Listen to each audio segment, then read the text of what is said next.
What is going on, everyone, and welcome back to my channel. I hope you're all doing well. Now, in today's first Entitled Parent story, as you can tell by the thumbnail and the title, it's a bit of a weird one.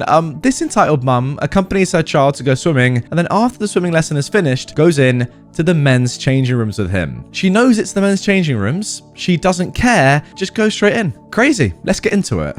Entitled mum gets mad in the men's changing room.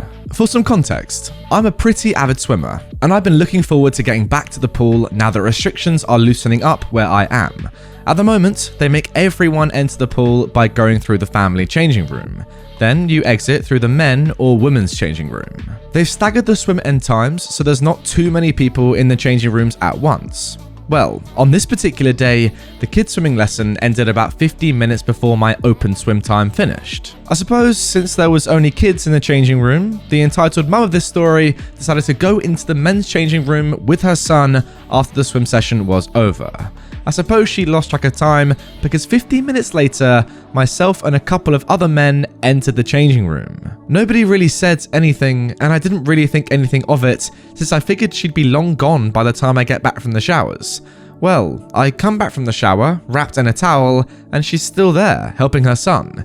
They happen to be right next to my locker, so I decide, whatever, I'm not gonna make a big deal out of it, plus I gotta get going. So, as normal, I take off my towel and start drying off when I hear a loud gasp, and this is how the conversation goes. The entitled mum says, "Oh my god, seriously? Can't you see I'm right here?" What? I don't want to see your penis. This is the men's locker room. I'm doing you a favor by not saying anything.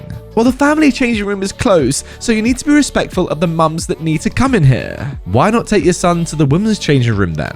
He's above the age of being allowed in the women's. Aren't you above the age of being allowed in the men's though? At this point, the entitled mum just went into pure rage. "I'm his mum, now please cover up." At this point, I decide to just ignore her and keep doing my own thing while she keeps giving me dirty looks the whole time. And on her way out, she says, "Next time, I'm gonna report you to the staff." Okay, crazy lady, okay. To be fair to this woman, she didn't really have too many options really, because if you want to supervise your kids swimming or, changing after swimming and the family changing room is closed, well then, you're limited on what you can do there really, aren't you? But the funny thing is when you go into a men's changing room and then don't expect the men to get naked in there. That's where, the illogical stuff comes in for me, because it's fair enough using that changing room, and, it's happened multiple times in the history of life where women go in with their kids into men's changing rooms. It's a bit weird. It's normally the other way around. You'd normally take your kid into the female one.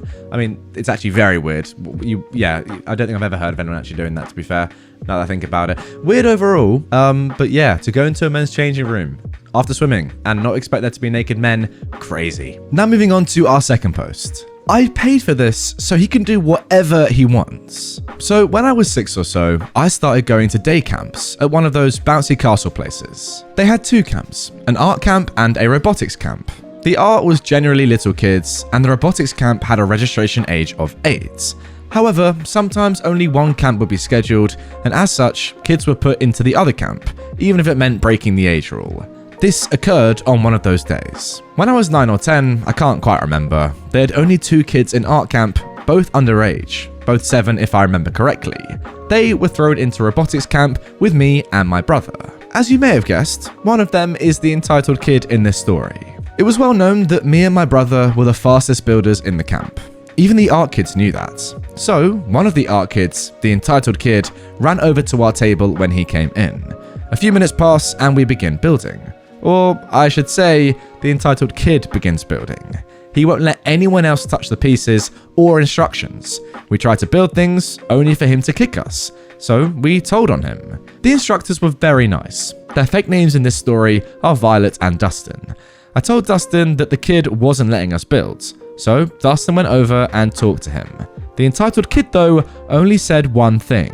"My mum paid for this. I can do whatever I want." In response to this, he was put in timeouts for 5 minutes, during which me and my brother completed twice as much as he'd done in the past 15 minutes. He came back after the 5 minutes were up and began doing everything again. However, it was time to go bounce. At this particular place, there were 2 rooms. One had mostly slides in it, room 1, and the other was mainly challenges, room 2. Usually, the art class would go into room 1 and robotics would go into room 2. Then we would switch. However, since there wasn't any art today, we were allowed to go in both. I ran into room 1 and began climbing an absolutely massive slide they had. It's actually 2 stories high and you get going fast. To climb it, you walk up a slope, climb a ladder, walk up another slope, and you're at the top. So, I was climbing up the ladder when someone tugged on my leg. I immediately fall off the ladder and slide down the slope, which was not meant for that, so it was not a smooth slope. Now during this fall, I looked up and saw the entitled kid laughing. In the end, my left knee was actually split open in a nasty rug burn. Of course, I go tell on the kid again. I go to Dustin and tell him what happened and show him my rug burn. He was of course already annoyed at the kid at this point. I think he liked easy days and went up to confront him. As he goes over there, he pulls another kid down. This is the following confrontation. Of course, it's not 100% correct, as it happened years ago, but here it is anyways. Dustin said to the kid, "Why are you pulling other kids off the slide?" He gestures at me and the girl he pulled down, who's now crying. "My mum paid for this. I can do whatever I want." No, there are rules you have to follow. If you don't follow them, we'll call your parents and they will have to come and pick you up. "But I say you won't do that, and you must do whatever I want, because my mum paid for this." "You have one more chance, then I'm calling your parents, and you're going home." "No, you won't." Dustin was done talking to the entitled kid, but he kept his eye on him. I went to room 2 and played freeze tag with a few other kids. The entitled kid didn't give us any more problems. After 30 minutes, it was time for lunch. For lunch at this place, you can either bring your own or they would order pizza from a local place. If you wanted some, then you could pay extra with the camp, or on Thursdays, pizza was free. Today was not a Thursday, so pizza wasn't free. You got 3 slices only, no seconds. Me and my brother always got pizza, and so did most of the kids. But, of course, the entitled kid's mum, now known as the entitled mum of this story, decided she was going to cheat. She didn't pack him a lunch, but also didn't pay for pizza, knowing that the kid would undoubtedly get pizza, because otherwise he literally wouldn't have anything to eat. So, the kids who ordered pizza were called up to get it, and the kids who brought their own lunch began eating. But the entitled kid was just sitting at his table, all alone. Well, the other kids realized he was a jerk, without any food. He's looking at the pizza like it was his. Dustin noticed that he had nothing and went over to talk to him. "Where's your food?" "I didn't bring any." "Why not?" "My mum said I would get pizza, so give me it now." "Yeah, you're not on the list." "I can do whatever I want. My mum paid for this, remember?" "She didn't pay for the pizza." "Well, I'm hungry." Dustin then looks at Violet. "Can you write down that we need to charge this kid's mum for pizza? I don't want to forget." Violet says, "Alright," and writes it down on a pink sticky note. Done. Okay. Dustin gets up, gets 3 slices of pizza, and gives them to the entitled kids. "But I want 4 slices." "Nope. Only 3 slices, and that is final." "But..." "You're lucky you even get pizza, so stop it, okay?" Dustin then walks off to his desk. The rest of lunch was uneventful. After lunch, it was time to continue building/playing with the robots. Of course, we were only 6 steps in because the entitled kid was so slow. Dustin offers us, me and my brother, a different kit, and of course we say yes. We finished that one in about 20 minutes. The entitled kid was still on step 7. However, he gets bored of building and decides he wants to play with the robots. Luckily though, he doesn't ask us first. Instead, he goes to a different group and just takes the robot off the table and takes it to the play area. The kids he took it from immediately complain to Violet. Violet goes to him and asks him what he's doing. The kid doesn't respond. This time, Violet tries a different approach. "Did you finish your robot yet?" "Yes, it's right here. Are you blind?" "What about that one over there?" she says, pointing at his robots. "Well, that's theirs." He points at a group who he took the robot from. "Well, they say that your robot is actually their robot." "They're lying." "Are you sure you're not lying?" "Well, it wouldn't matter if I was, because my mum paid for this, so I can do whatever I want." Violet then gets up and goes to the front desk. She tells the receptionist, I'm assuming something that I don't know, then comes back in. She tries a friendly approach one more time before looking at the kit number he had, then looking at the brain number. Not surprisingly, they didn't match, though they matched with the other group's kits.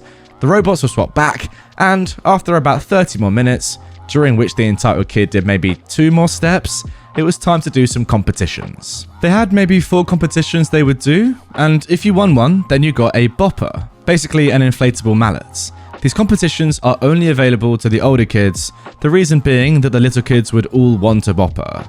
The particular competition that day was a hide-and-seek game, where you were trying to find an inflatable llama, if I remember correctly. Dustin went and hid it, then released us to go and find it. After about 10 minutes, I found it on one of the bouncy castles. We bounced for a little, then returned to the room to wait for pickup. While we were there, I received my bopper. It was only my first or second one, so there was no way I was giving it up. Only one kid wanted one too. Of course, it was the entitled kid. He was complaining the entire time until his entitled mother actually arrived. She apparently rushed here because she had to pay for the pizza, so she grabbed him, rather roughly I should add, and pulled him to the reception area. There was some shouting, as she probably argued, "No one would have eaten that pizza if my son hadn't, so I don't need to pay," or something stupid like that. Then my mum came. My brother and I grabbed our shoes, put them on, and then we all went out. I was still carrying the bopper at this time. This is when the final encounter occurred.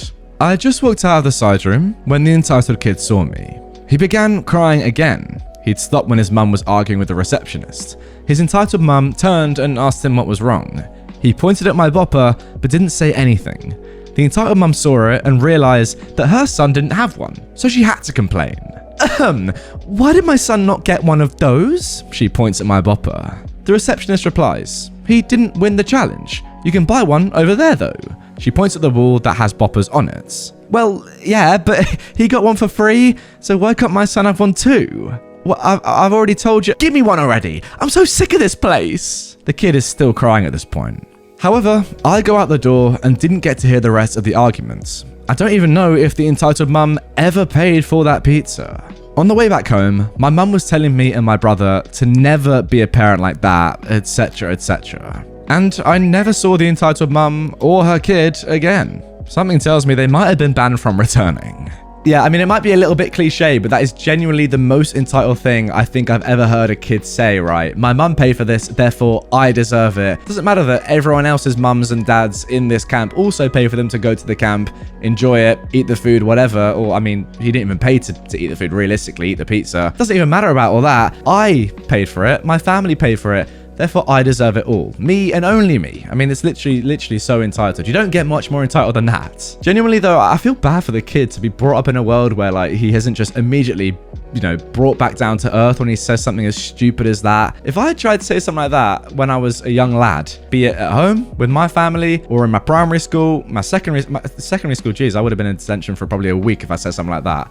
Imagine saying to your teachers, I can do whatever I want in my lesson because, you know what, my family actually paid for me to come here. So, yeah, shove that where the sun don't shine. You'd be suspended. So, if I ever try something like that, nah, I probably wouldn't be here today. Let's just keep it at that. I don't really know how this kid has managed to get away with having this opinion for probably quite a long time. Well, clearly his mum is allowing him to do so, but yeah, hopefully he gets to a good school at some point where the teachers actually stand up to him, like Dustin and Violet are trying to do here, but, on a more permanent thing, so he can understand just how entitled his opinion is and how, he really needs to change that quickly to fit into the world we all live in. Anyway, guys, that is going to do it for this episode of r/Entitled Parents. Really hope you enjoyed it. If you did and you want more from me right away, check out my playlist of all my Entitled Parents videos right there on screen.